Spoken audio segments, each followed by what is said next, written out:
stunner till I die. You can do what you wanna, live how you wanna, spin what you wanna, be who you wanna be. How y'all feeling out there? I'm stunner till I die. Fuck it, I just run it up before I go. Would you tell the world my secrets if I let you close? In my age, I'm selling accent. These days, no kumbaya. Niggas be blasting. Living in the midst of this shit might drive you mad. Feeling pretty mixed up, but this life shit ain't all bad. Blood and murder. There ain't no second chances. Shit crazy. Let me land it. Get Let him. me land it. Perfect timing. Listen. Get him. I believe at this point, men's is really getting in their groove with this. So I'm gonna get right to it. Welcome, everybody to the All the Way Live podcast. This is nothing more than a conversation between a brother and a best friend, whether it's one person or it's 1,000 people. Thank you for joining us.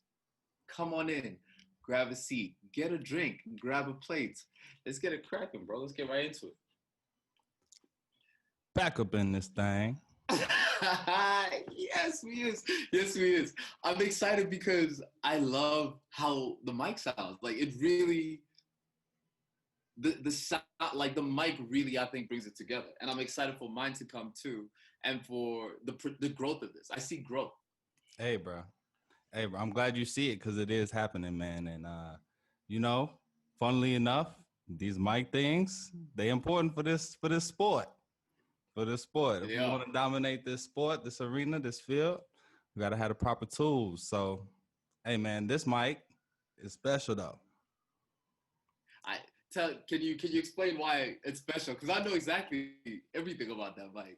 Hey, bro, I know you do. This mic was yours before it was mine. That's correct. So I'm honored to bless it today in our future ventures, man. This mic was beautiful. Passed from this was even pre 410, man. This was 50 East Chalmers. This is 50 East Chalmers, brother. And if we're putting a date to it specifically, we're taking things back to about 2013, 2014. Those are the dates we're messing with. So we've a simpler time indeed. We've been rocking for a long time, and it's beautiful to see this all come back full circle where it serves the best purpose that it can serve right now. Yeah, for sure. I think it's fitting, right? This John right here has circulated, the friend group, been used for a variety of ill things, and I think it's only right that it finds its home right here on the All the Way Live podcast with Live House Productions. And hey, man, only legendary shit to come forth. I don't like how clean it makes you sound, though. I don't like how clean it makes you sound, because like it makes it sound like I'm listening to you. You know what I'm saying? Like I'm supposed to be doing this, right? Like you're supposed to be doing, and that's why this makes a lot of sense right now. That's why this makes a lot of sense. That's exciting, though. My coming soon, and we promise people growth in this podcast. We promise people that they'd ride with us in our journey in this podcast, and I'm glad that we can show that. It's tangible, that growth, and that's a beautiful thing to see. Yeah, man. I think so. Hey, bro, thank you for welcoming us into this joint right here. But since we already we in it, I feel like we getting to it. We knocking on the door of the dap up. So I'm gonna let you go ahead and dap in. You know what I mean? Let the people know how you feeling. You spoke to growth, how your week been, what you feeling like, and then I'll dap in as well. I'll tell you something, bro. I think this coming week, I need a healthy mind more so than a productive mind, and I believe, and that's the energy I come into this podcast with. I'm a man who is. The difference, G, is that with productivity, you can justify to yourself you can justify to yourself why you don't need peace. Not necessarily peace, but you can allow a few bad habits that allow you to go on that productive journey, whatever that might be. I heard my lady recently say, I don't care about how peaceful I am in this next coming week. I just want to be productive. So that's what I believe the difference is. When you talk about peace and you talk about a healthy mind, that takes a concerted effort and practice, and it's a lot more still than if you would productivity. Sorry, man. Speaking of, and I know that's some shit that's big to you too, like the whole concept of a healthy mind and peace and meditation and shit like that. So, like, what does that mean? That's why, yeah, no, I appreciate that's why I asked you like to explain that difference, tease that out a little bit, because that is important, right? I think a lot of us think of our healthiest selves as our most productive selves, right? Like, you know what I mean? But that's not necessarily the case, right? A lot of times, even when it is something beautiful that you're energized by, that you like are that you want to run with, right? There is still something to be said for maintaining that balance. You know what I mean? In terms of like you sleep, eating habits, you know what I mean? A day where we go, it may have gotten all the emails, all the phone calls, all the meetings, all the presentations, whatever it might be done. We usually consider that a productive day, right? A healthier day. But we might not be considering like, did I eat breakfast? Did I eat lunch? Did I miss a meal in there somewhere? You know what I mean? Like, what did I take time for myself? That's real.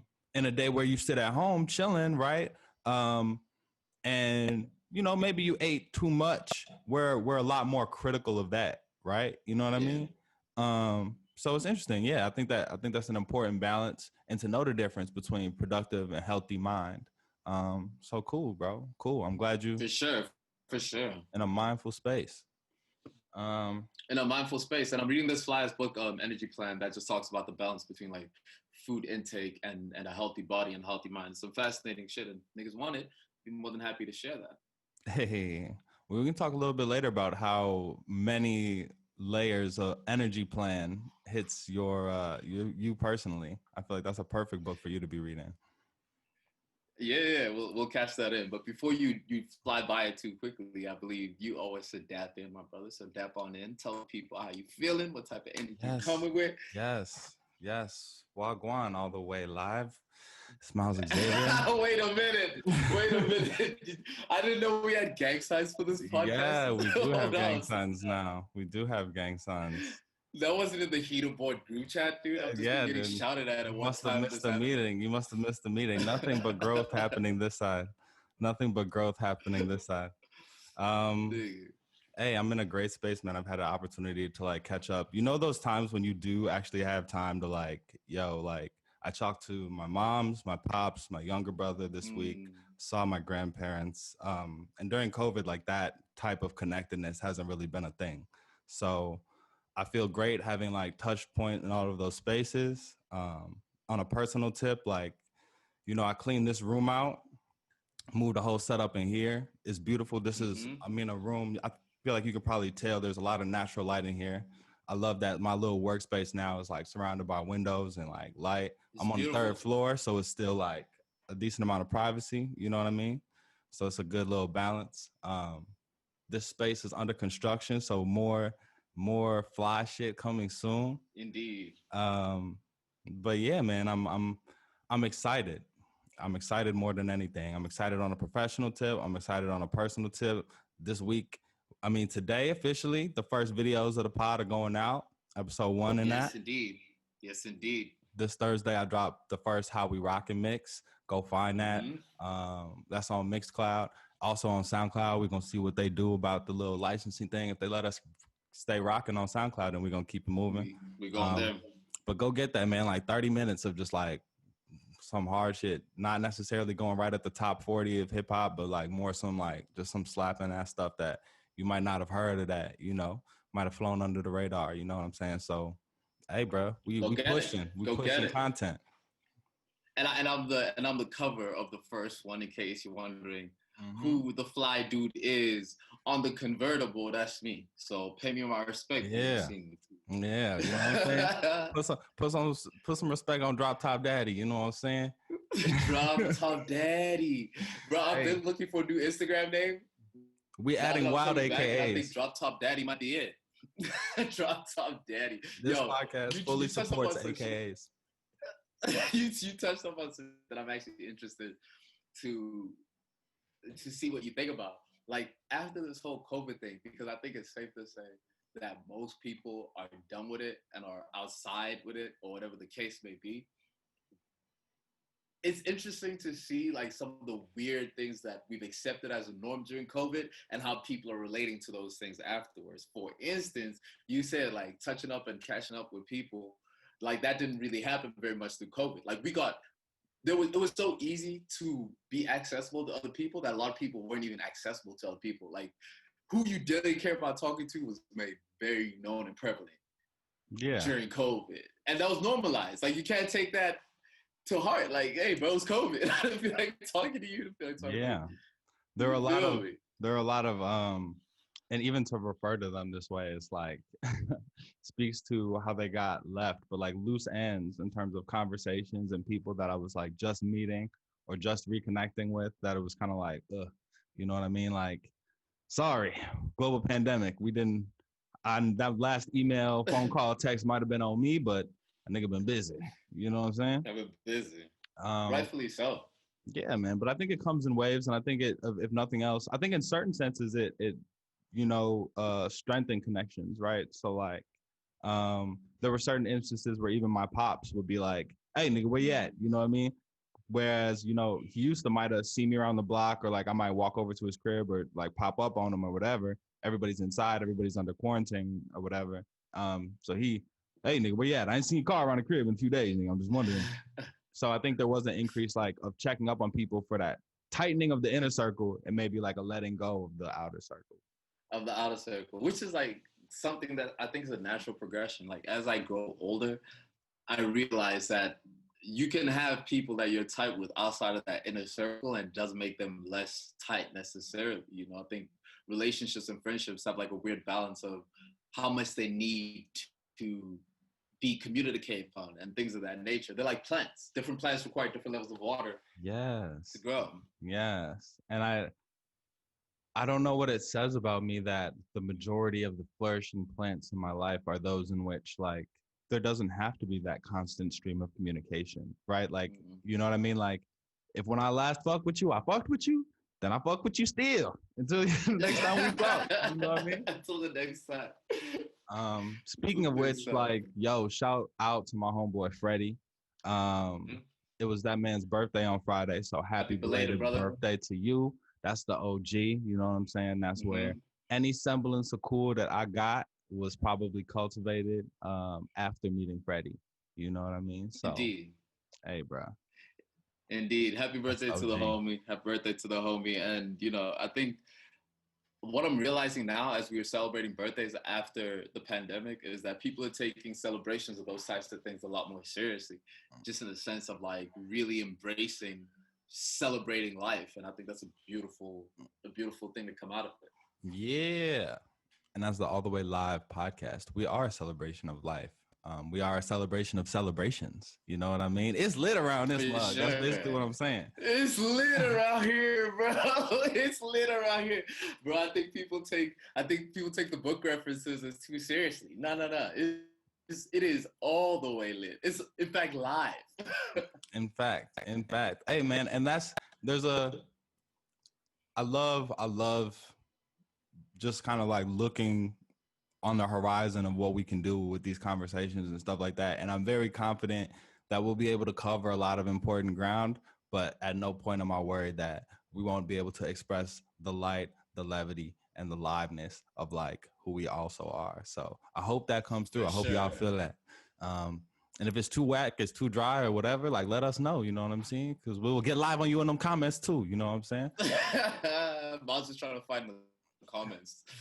He's just trying to find comments. Hey, actually that's the exact opposite. That's the one thing, like as we've started to put this stuff out on social media and everything, it's like, all right, now like we out here, face, voice, statements, everything is going to be out here over the next couple of months. And it's like, that is my goal, is not to get into any online fights. You know what I mean? Playful banter, but always knowing and remembering like, hey, bro, This shit is the internet. You know what I mean? So Yeah, balance.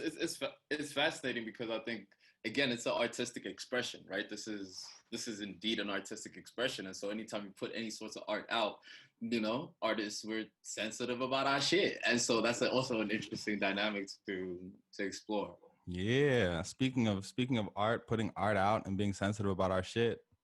The first episode, so the clip is out. I think we're gonna drop the first episode like immediately after this recording session. Mm-hmm. Um, how you feel? How you feel about the first episode? How you feel about things going out? And like, yeah, moving forward, what are your thoughts? What might you want to change, adjust, add more of, pull back on? I'll tell you the most interesting thing about this whole process has been hearing people's critiques and opinions on the podcast, right? So one of the things that I got is that we are comfortable speaking, looking at each other through Zoom, but we need to look at the mic and look at the actual camera a little bit more and address the people. And that's a very, it's a very small adjustment to make, but a very important adjustment to make. Yeah, you know what I'm saying? for sure. But in terms of the sense of excitement levels, I think anytime you're uncomfortable taking a step forward, that is exactly the step that you should be taking forward. And I think that resonates for both of us, and we're both making the steps and jumping forward. So I'm excited that this is evidently growth. Yes, and I'm glad that like we can kind of pull each other forward and backward in that regard. Like, Yeah. after the first episode, after we first like watched the reshoot of the first episode, I hit you up. I was like, "How you feel?" You were like, "I think we got a good episode." I was like, "I like it. I don't love it." You know what I mean? But I think part of this process, especially for me, is going to be like learning to let go. You know what I mean? Even of things that like are, because we're gonna be churning stuff out quick. You know what I mean? So letting it go and moving on and being willing to live with what's out there and live with the rawness. It's raw. Everything you can see it right now is raw. It's live. It's live indeed, So yeah, man, it's been beautiful to move towards that. Oh snap. Froze up on me. See? Raw. It's raw. The kitchen is not a little Mic check, mic checkity.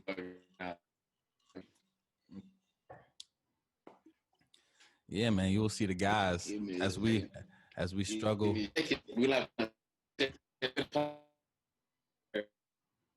As we struggle socially and technologically. You know what I mean? We punching in right here. And we back. We back.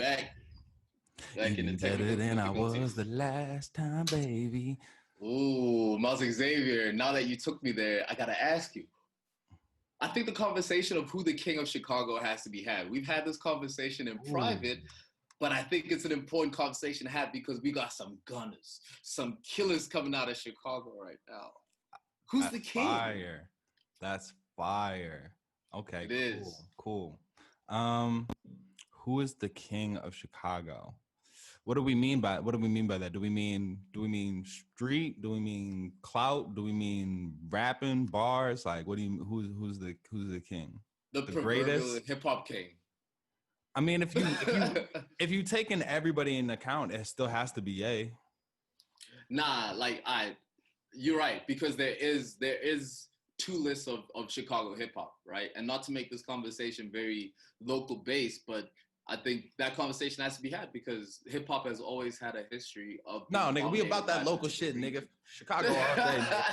Real talk, because the coast, I mean, Chicago, I mean, I wouldn't say overall Chicago gets like looked over because for a long time, Chicago's hip hop scene was very hit or miss and inconsistent. But right now, since drill has continued, since Chief Keef has kind of like ebbed a little bit, like I would say Chicago is now underrated, under-discussed in this moment versus New York and California.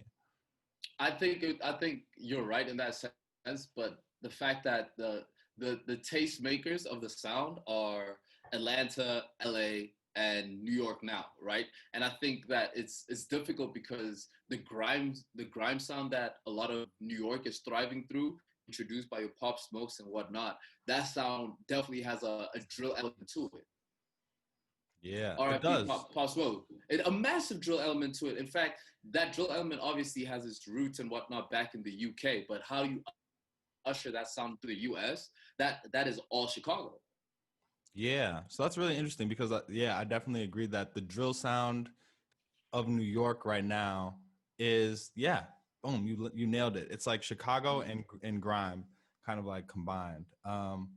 And like that's cool, but I think that you have to acknowledge, right, like what Dirk has been able to do. Um I think you have to acknowledge what like and I mean like Chicago artists often are like you talk about Chicago artists as the artist, right? You talk about Chance. Chance gets a lot of shine, but even when Chance and Vic and them were kind of getting a lot of shine, I didn't see a lot of acknowledgement of the scene Chicago was creating. You know what I mean? Mm. And even now, let's not have a lyrical rapper conversation because Mick Jenkins, Saba, you know what I mean? Like the most underrated, underlooked lyrical artists are in Chicago. No Name, Mm-hmm. you know what I mean? Like Yeah. even Smino, like right from the little, I don't know, he did a little Smino's slide from little, Smino he from did a St. slide Louis little though. St. Louis, but he posted on the scene now. He posted out here. Mm. He running with that Chicago click heavy, boy. So I You're don't gonna know. claim Smino? That's such a Chicago thing to do. I'm not claiming. No, actually, Chicago does the opposite. Chicago don't claim nobody that isn't actually from Chicago.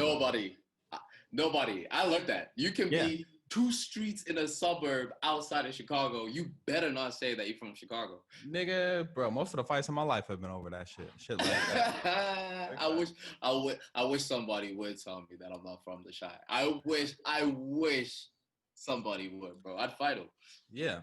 But no, so jumping back to the Chicago like rap scene, I think you were right? 2 lists. Yeah. So you got the kind of drill list and you got the kind of more lyrical list that I'm talking about. I think them lyrical niggas is super underrated. I think the drill niggas are under talked about compared to their New York counterparts. I feel like, and then again, there's a lot of outlets. You got Hot 97 and the Breakfast Club, and most of them joints are based in New York. But I saw A Boogie get a lot more looks than I saw Dirk or even Herbo get. You know what I mean? Mm-hmm. So, King Von, even now as these stars start to pop up, I don't see let's acknowledge that Chicago is the Midwest coast is killing y'all too, you know what I mean? It's killing for sure. It's an important thing to recognize. I heard somebody recently say that Mick Jenkins might be the coolest rapper out there, and I would accept any argument for and against that because I don't think that that's far from valid. Just in the sense of the type of instrumentals that they jump on and the collaborations. There's a huge jazz undertone, jazz hip hop undertone in Chicago with your bad, bad, not good, shit like that. That is like really like transformative jazz trap, whatever the case is, and it's coming from Chicago. So that's also a big element of it, Yeah.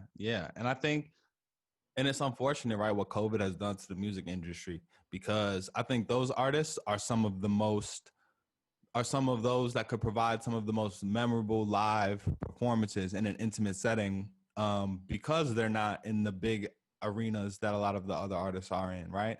Like to go see a Mick Jenkins, like damn, giving you the craziest mix of hip hop and spoken word, in a small club where you chilling, at like a small table, or even if it's like, 200 people in like a bottom lounge or a small just situation, like that's the type of concert experience that I mess with. I've been able to see Joey Perp live. Underground situations. Yeah, man, just something small. And I want to see those artists grow out of those venues, but what I'm just saying is that not only is the scene full of like talented artists, it's full of artists that like can perform too, and not every artist can do that and can provide performances that are like, like meaningful to people, bro. Like I saw Joey Perp for like $13 at a Lollapalooza after show, and it's one of my favorite shows that I've seen to this day. Yeah. And that's the beauty of hip hop. And you gotta love it. And that's why I'm so proud of the scene coming out of Chicago. Now, what I find interesting though, what I find I was gonna get there. What I find interesting is the fact that nobody has mentioned Chance or Vic between us. Yeah, I mean, you know my stance on Chance, bro. Like, I think Chance is an amazing. Acid Rap was an amazing mixtape. I heard Acid Rap, and I really, really was looking forward to having somebody that spoke so just honestly from the perspective of just like a normal nigga in Chicago that like wasn't afraid to be himself. You know what I mean? Like, that was really cool. Um, where the direction that that music took in him not being afraid to be himself was a lot more um, introspective on, well, I don't even want to say introspective. It was a lot more energetic and bubbly as he rose to stardom, right? It reflected the change in his, situation and circumstances, which is a beautiful thing. But at the same time, it lost me because I didn't relate as much to the poppier embracing industryness of coloring book, and not the life and order, getting married, you know, everything's beautiful, family man stuff of best day ever. I think was the next project after that. So Yeah, yeah. so even though I don't necessarily like There were a connect, few other mixtapes in the middle. I mean, that he did with his Surf band. is cold. That Surf tape is cold. Surf tape is cold. The Christmas mix with Jeremiah is actually a nice little bopper over Christmas as well. As a Christmas ass nigga, I fuck with that shit heavy too. For sure, for sure. But yeah, best ever would be his next commercial album. It's interesting. Do you think he still has a chance to bring it back? I think Chance the Rapper is in rap where Kevin Hart is in comedy right now. They are exceptionally talented, but they have kind of worked their way into a position that is, bless you, exceptional in the industry, bless you, Thank you. but may not be the most resonant. Bless you. Hey, bro, this is not an ad for Claritin, but that shit is essential right now. But man. Ooh, nigga, that's some old man shit, bro. To be, oh man, get one of those after you cough and sneeze or some shit. Yeah, bro. Or even after you just sit down and shit. Woo, man. Right. Hold on. You me? Getting old. All right, hold on. Let me get my shit on. Let me get my stance on. God damn it. 3, 2, 1. We in this bitch. Yeah. So I was saying, what was I saying about Chance? Oh, Chance and Kevin Hart are both in this space where industry darlings, but I think the content has strayed from the place where it resonated most with its blackest audience, right? I think they're both talented enough to create something that does resonate with their black audience again, whether they're interested in doing that, whether that's in their plans of a mind and connected enough to the spaces that make that authentic to continue to do that, I'm not sure, but it's not out of the question. I think that the main difference that you would have in that, and I think that's a great comparison, is that Chance does not put up the numbers that Kevin Hart does. Kevin Hart is setting numbers and records when it comes to audience reach, but I think comparatively, in terms of how their art is taken in by the people that they started with, I think a lot of people have that same sentiment. Yeah, that's why I think that. I think what makes me put Chance in that upper echelon of industry business as well is also like the Apple deal, right? So to see him get that Apple deal with Coloring Book, the exclusive streaming, when streaming was really trying to figure out what the rules were going to be, for him to be at the forefront of that. And then later to see Drake with like, a deal that clearly was influenced by whatever happened on the back end with the Chance deal. I think that's huge and like industry leading and cutting edge. But I feel you on terms of like Kevin Hart is filling arenas doing comedy. Oh yeah, multiple. So like, don't get it. People should not get it twisted. Kevin Hart might be the biggest comedian ever, bro. Yeah.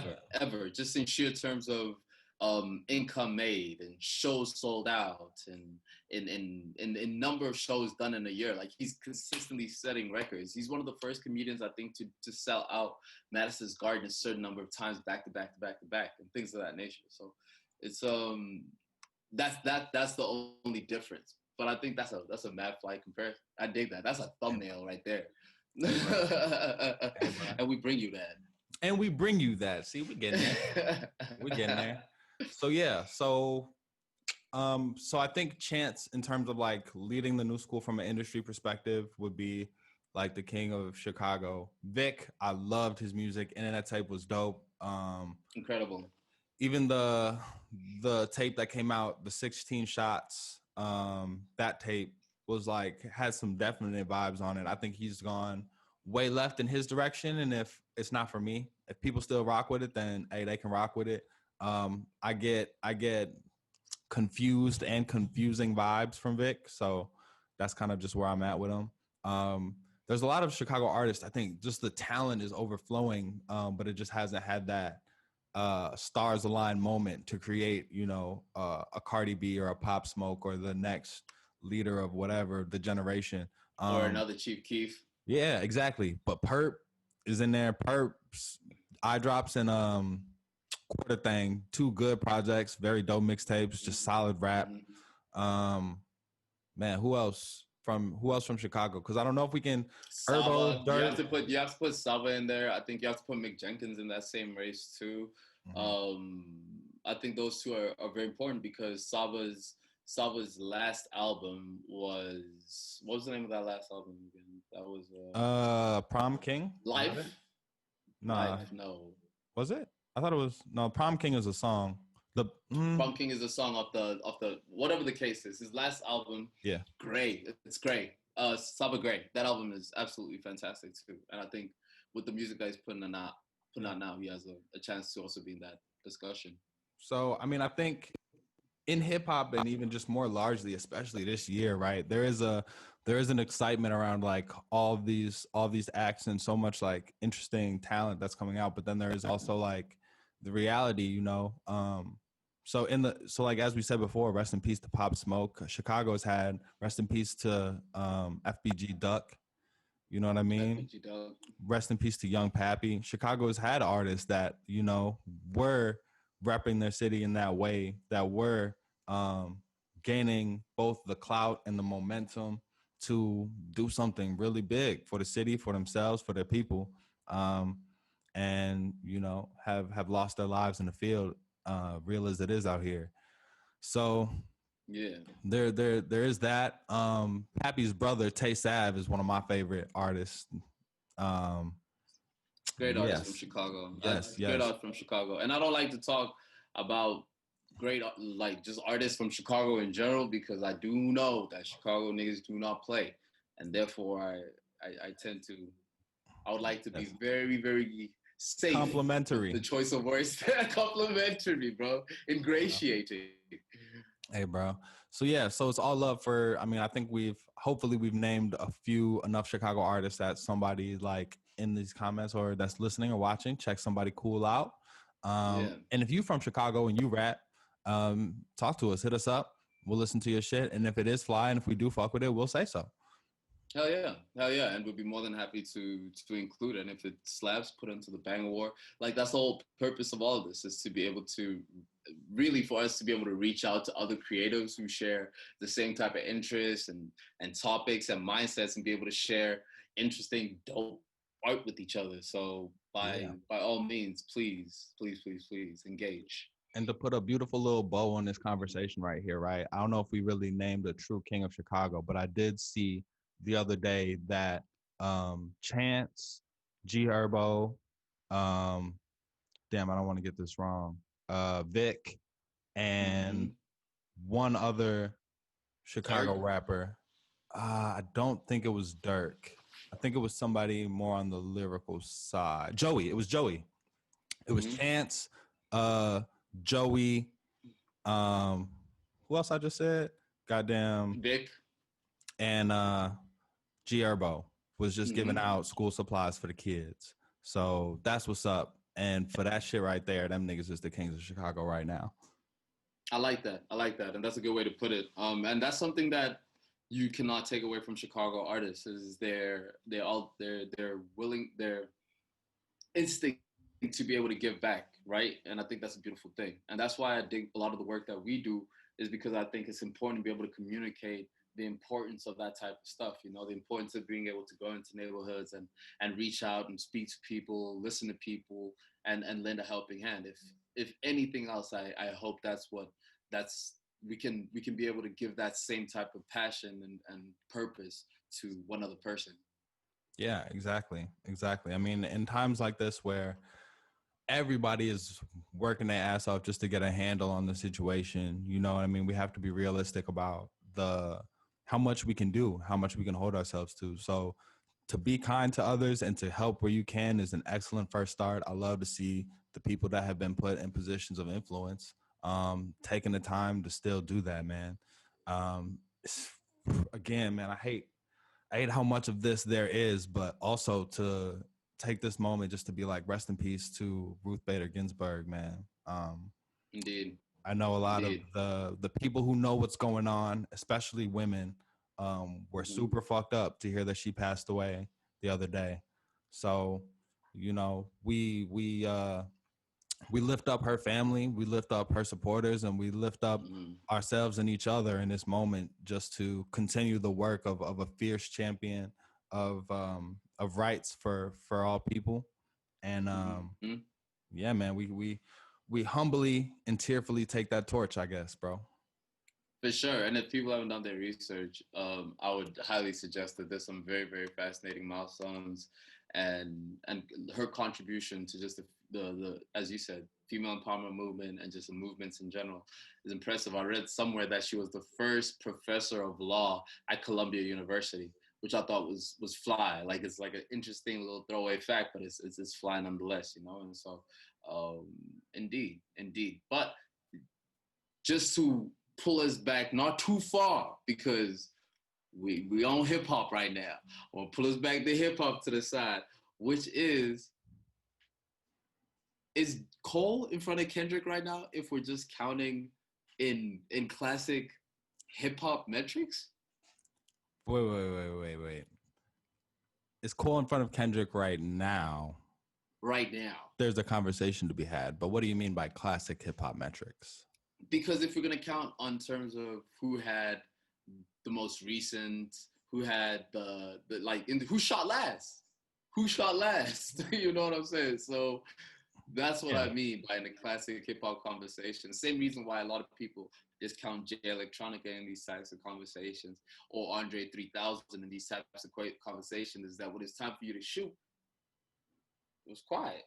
See, this is why we need to build a following so that when we talk shit to try and get Kendrick to drop more music, it's more effective. You know what I mean? So hell yeah, that nigga ain't the king of hip hop until he come with some more fire for me and you. God damn it. I think that's super relevant, bro. It all circles back to trying to get Kendrick an album. We started a whole podcast just to get a new album from Kendrick. See, the transparency is real. We letting y'all know episode 2 what this is. So, and this is an even more interesting, broader conversation to have is, do the classic rules of hip hop still apply?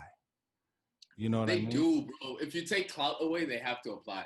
Take like without Clout, remove Clout from the equation, and they apply because Clout don't mean shit.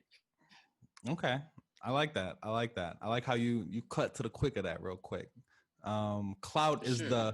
Clout is what clouds the real hip hop rules and how, I don't want to say real niggas, but devoted connoisseurs of hip hop, people that consider themselves hip hop heads, if you will, have a very different standing and understanding of hip hop than the casual consumer. And I think the difference between that a lot of the time is clout.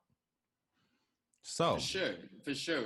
Because a lot of people would also get back to us and say that, hey, yo, the call conversation only matters because of Clout. You know, a lot of people. Matter of fact, a lot of people wouldn't consider Cole or Kendrick at the front of that row of king of hip hop because of the Clout aspect of it. You know. very true. Very true. So, but if we're comparing those two gentlemen, I think at this moment right now, oof, but it's tough because Kendrick, without dropping anything, might still have more clout. And that might be that might be what makes him the king still. You know? I follow what you're saying. I follow what you're saying, but Because if Kendrick and Cole drop on the same day tomorrow, who gets more spins? Do you see? And that's Clout. Now we're counting Clout. No, No, that's not necessarily. That's not necessarily Clout. That's. I mean, Clout. I would say Clout and like the perception of you is different than how many people actually play your records. I don't think that's Clout. I think that might be popularity, but I think Clout is less tangible than that, right? So 6ix9ine has a lot of clout, but even those records aren't getting spins still. You know what I mean? Gee, I don't think I know what Clout means. Let's define clout. Let's define Clout. Let's go. I don't have a phone on me, so I'm gonna rely on Urban Dictionary to break it down for me because I feel like Urban Dictionary. I generally do not know what it is, but because when you say clout is not popularity, that's the only way that I would explain it or describe it. So we're in a perfect realm right now. For those who don't know, Urban Dictionary was my original rap name. So we about to get in tune. Little Urban Dictionary. Little Urban Dictionary. So clout, as I would define it, right, is intangible and unreliable support. Right? So say that again. Intangible and unreliable support. Explain. So the difference, what I was like trying to say before in terms of like actual record spins, right? Like I just put out the first of my mixes last week, right? Or this past Thursday. Now, as somebody who hasn't been on Twitter since 2016 and hasn't been on Facebook for real since like even a little bit before that, I put both of those mixes on both of those platforms, right? Yo, Wagwan, it's Miles Xavier dropping this shit every other Thursday. Check it out. Etc. etc. Now, this shit is impressive to me right here, nigga.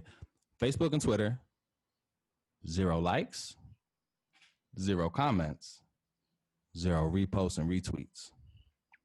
That's 0 clout, right? But if you actually go to Mixcloud, SoundCloud, where I put it, 14, 15 plays on each of them, you know? Yeah. A couple of spins. The spins are real support. That's tangible support. I can check that out. People are actually messing with the record. Clout would be hella likes, hella retweets, hella comments, hella posts, regardless if them niggas was actually spinning the record. I see what you're saying. The weight of those things are different. Clout has less weight to it than the tangible, countable things. You know, Clout is a little lighter than that. To me, now there are some people that clout is everything. Perception is everything. Fake jewelry, clout. It's not worth anything. Though? I don't know. I feel like now we have to go to exactly Urban Dictionary. We ain't got to suffer in ignorance. Look, you can look it up, but let me back up by saying fake jewelry isn't necessarily always clout, but it is a tool of clout. It garners, right? Clout. You know what I mean? Its purpose is for clout. Right. Its purpose is you see me, I look like I make something, and now you're attracted. You don't support whatever I actually do, don't do, don't make, whatever. But I've created a situation where people are, because of what I look like, because of what I'm portraying, people are moving a certain way around me and responding to me a certain way. And that is clout, because it's not based on what I actually have, what I don't have, what they don't have. It's not based on what they actually know about me. It's based on the perception. And so it's a wazi, it's a woozy, it's very does. It has no matter. So, and I love Urban Dictionary for this because Urban Dictionary is very economical with their words. Clout is being famous and having influence. Full stop. And then next definition under that is steezy, which is having style with ease. Steezy. Okay. Well, There's I no will adjectives on Urban Dictionary. There's no synonyms. I will leave it up to the audience to decide. And if you feel so inclined, let us know which of those definitions of clout is most useful to you. And I think I'm inclined to agree with your definition too. I just realized that I don't think I really know what it is. As I was using the word, I didn't think I knew what it was. We digress heavily. We're scared to answer the main question, which is, regardless of who you want to put at the top or as a king, that is a subjective conversation that anybody can have within themselves. But right now we're discussing in the race of hip hop, in the race towards hip hop's throne, is Cole in front of K-Dot? Kendrick's on the throne, buddy. Kendrick is sitting. J. Cole is the farthest, is number one in the race for the throne. And at the end of that race is the throne with Kendrick sitting on it. With Kendrick sitting on it. For now, because I do think that does have a certain statute of limitations. And what I'll compare it to, right, is mixed martial arts. So if you win the belt, if there's another nigga whooping ass that is coming up through the ranks and you won the belt, you either have to, one, directly address, fight that nigga, right, to see who's better, or two, you hold the belt until at a certain point you abdicated and somebody else has to, they refight for the belt. You know what I mean? Mm-hmm. So, and then you get like whatever, there's different things that can happen. You get an interim champion or whatever. I would say Kendrick right now is the champion, but if he, because of just the body of work that he's provided, but if he refuses to address J. Cole or put out more music, if that nigga don't fight, then at a certain point, you move into the realm of legends, but you're not the belt holder. You're not the belt holder. So Cole is the interim champ is what you're saying. I wouldn't be mad at that. I would say that J. Cole is the first up, the number one contender, and Kendrick has the belt. And then we've seen a little something that he might be making music, might be putting something out. But as of right now, he has not agreed to fight. So either he's going to retire. A DNP. Exactly. A DNP. The DMP. Hey, bro, listen. I heard somebody make that. That point recently when I was out, and they were discussing how Damn, in fact, is a lackluster album, and I was offended by that because I absolutely love that album, and I think spectacular writing. But I could very much understand how somebody could place that third in Kendrick's discography, therefore making it the worst of Kendrick's work. I can understand that. Yeah. Where do you put it? Second to, you see, and that's difficult because that means I'm taking out To Pimp a Butterfly. In terms of music quality, I put To Pimp a Butterfly on top of Damn. In terms of likability and what I've been able to listen to, I have to put Damn on top of To Pimp a Butterfly. Really? Indeed. What about you? What you got? I put Damn last. I think To Pimp a Butterfly is the best, but Good Kid is my favorite, and that leaves Damn. So I wouldn't say that. I could see how you could say Damn is lackluster, but only if you were already sick of Humble and DNA before the album came out. If you never heard either of those songs, then fuck you talking about. You know what I mean? So yeah. I think the fact that people were kind of already like had heard Humble and heard DNA, because DNA, I don't think you can put DNA with that beat switch up and the way he bodies that and say as track basically one after the little news intro and be like, this is a lackluster album. It doesn't try to give you a lot of bangers. It does, and that's the argument that people would make, is that it does. I would say it tries to give you a lot of enjoyable songs, but I wouldn't count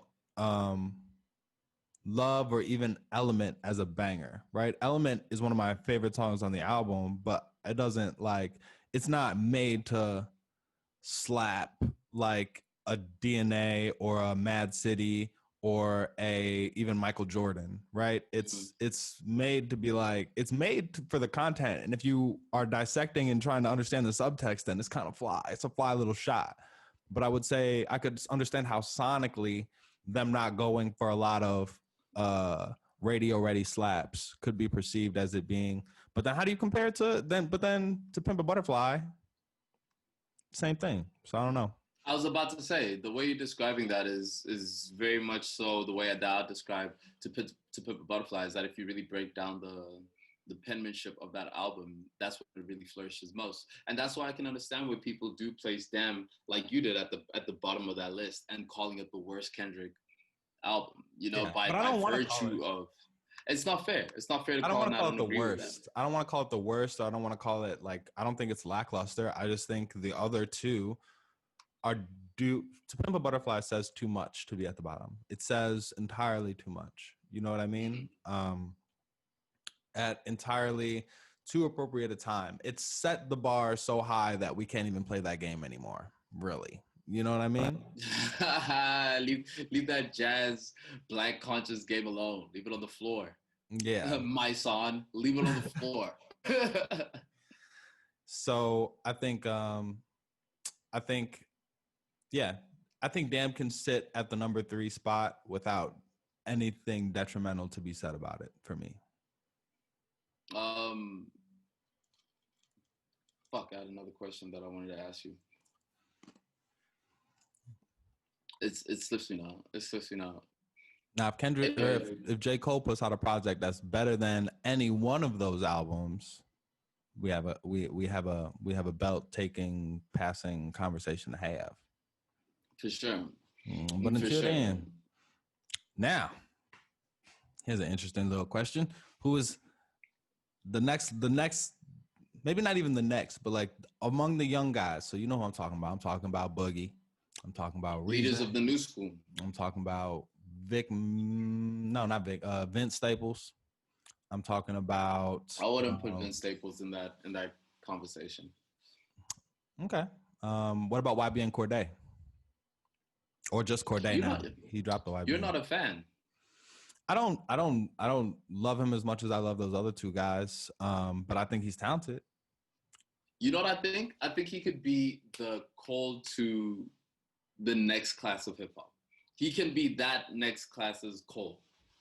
Okay. I can see that. And as somebody who Cole was my class, that I rate that very, very highly because I resonated with almost at the same time that the audience that he's speaking to, you know. I realized that we've been listening to Cole since 2007.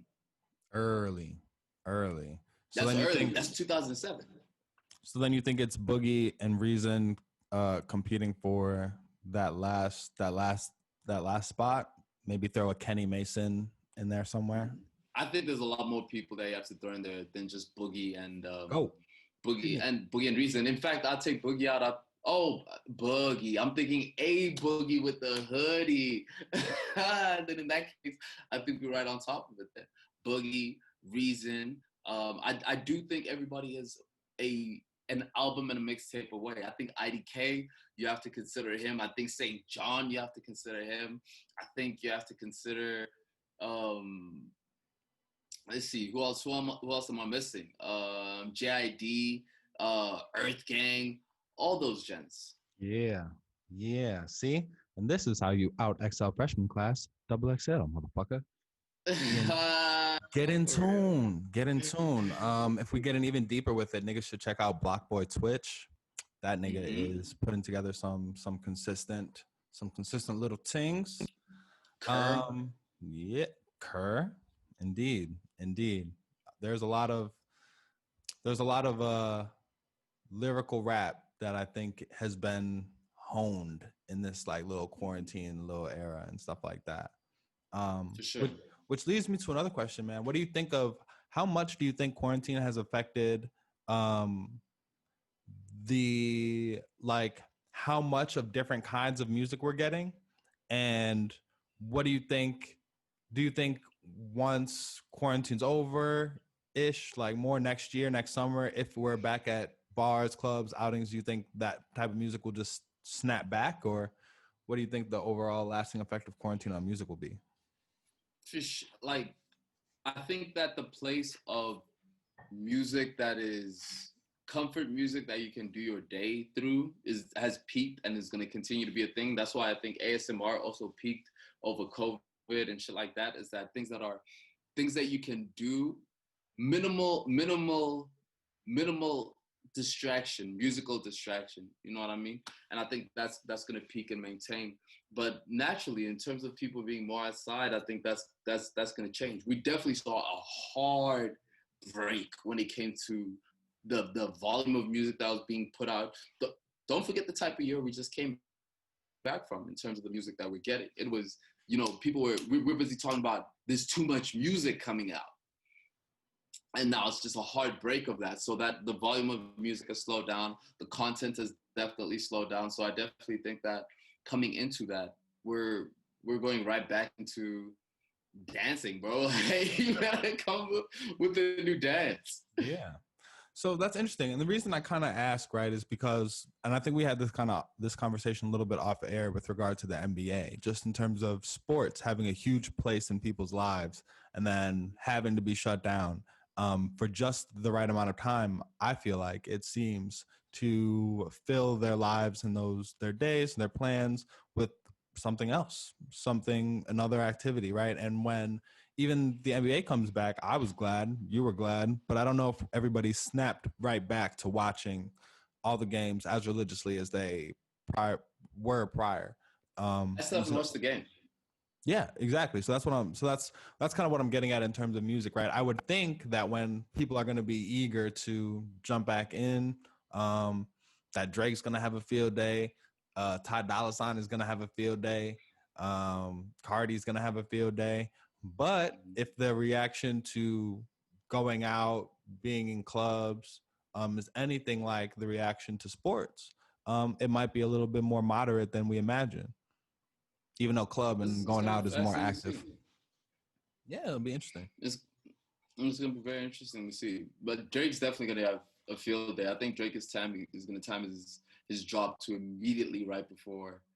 But then again, the US, you guys are moving into fall now. Nigga, we don't know what the fuck is going on, to be honest. What's the weather like out there, bro? Tell me. The weather, I mean, it's beautiful. It's beautiful right now. It's like, honestly, it's probably a little bit warmer than I remember September being as a kid. But I mean, on a day-to-day tip, I ain't complaining about that. The quarantine stuff, it seems like stuff is starting to reopen. There are still places in the States where rates are going up. I don't think that's the case in Chicago. I think the big thing is just when flu season really hits in the next couple of months, if we are cool through that and cases continue to decline throughout the rest of the year, then the only thing we'll really have to worry about is the complete collapse of our democracy in November, you know? If we can get a potential global pandemic out the way. Make way for even more pandemonium, nigga. This shit is crazy.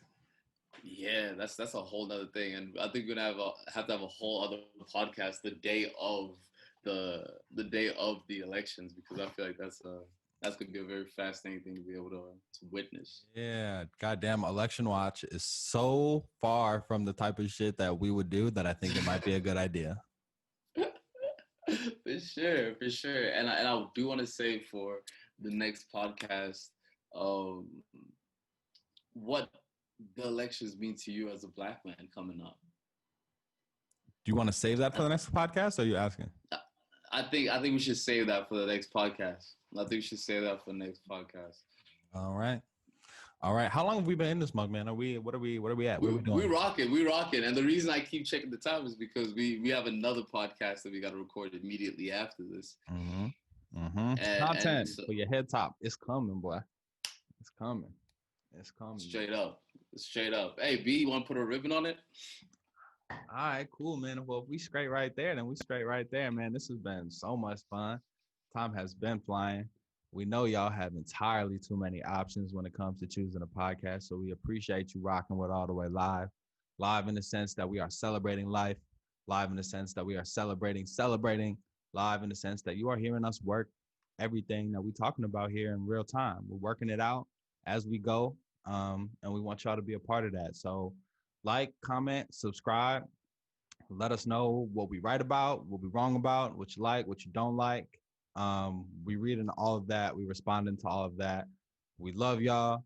Keep your heads up. And like that, we gone. We out. Peace.